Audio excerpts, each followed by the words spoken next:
नमस्कार। आज की कहानी का नाम है धुंधला शहर और खोया हुआ नक्शा।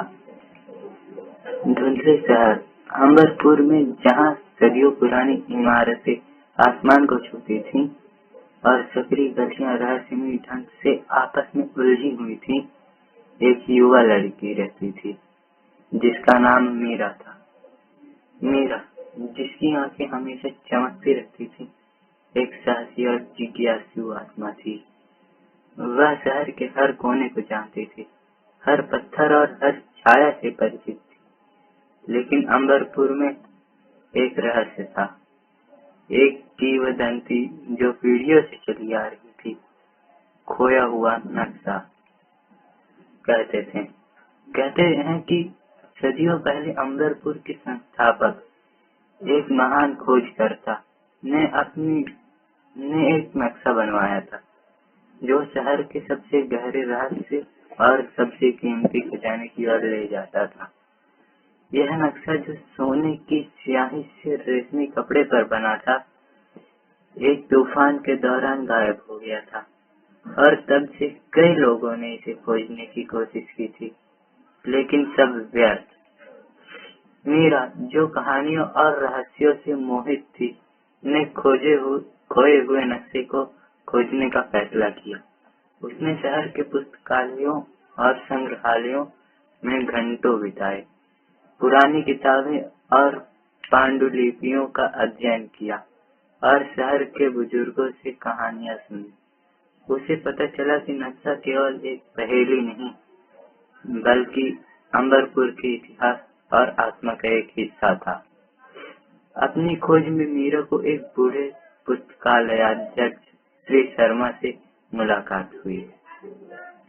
श्री शर्मा, जिनकी आंखों में सदियों का ज्ञान झलकता था, ने मीरा को बताया कि नक्शे को खोजने के लिए उसे 3 प्राचीन संकेतों को ढूंढना होगा, जो शहर के 3 सबसे महत्वपूर्ण स्थानों पर छिपे हुए थे।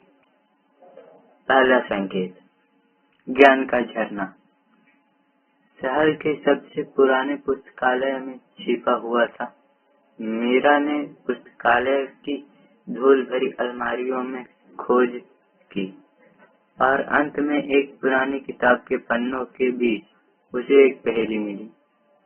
जहाँ शब्द कहते हैं और ज्ञान चमकता है, वहाँ पहला संकेत छिपा है, जो सत्य की ओर ले जाता है। मीरा ने महसूस किया कि पहेली का जवाब पुस्तकालय के बीच में स्थित एक छोटे से फव्वारे में था, जहाँ पानी की बूंदें रोशनी में चमकती थी। फव्वारे के नीचे उसे एक छोटा सा पत्थर मिला, जिस पर एक प्रतीक बना हुआ था। दूसरा संकेत, विश्वास का स्तंभ। शहर के सबसे ऊंचे मंदिर में छिपा हुआ था मीरा मंदिर की घुमावदार सीढ़ियों पर चढ़ी और मंदिर के शीर्ष पर उसे एक शिलालेख मिला, जहाँ प्रार्थनाएं गूंजती थी और विश्वास बढ़ता है। वहाँ दूसरा संकेत छिपा है, जो साहस की ओर ले जाता है। मीरा ने महसूस किया कि शिलालेख मंदिर के मुख्य स्तंभ की ओर इशारा कर रहा था, जहाँ भक्त अपनी प्रार्थनाएं करते थे। स्तंभ के नीचे उसे एक चांदी का सिक्का मिला, जिस पर एक और प्रतीक बना हुआ था। तीसरा संकेत, प्रेम का बाग। शहर के सबसे शांत उद्यान में छिपा हुआ था।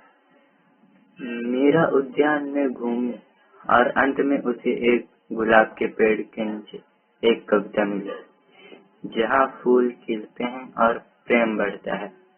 वहाँ तीसरा संकेत छिपा है, जो आशा की ओर ले जाता है।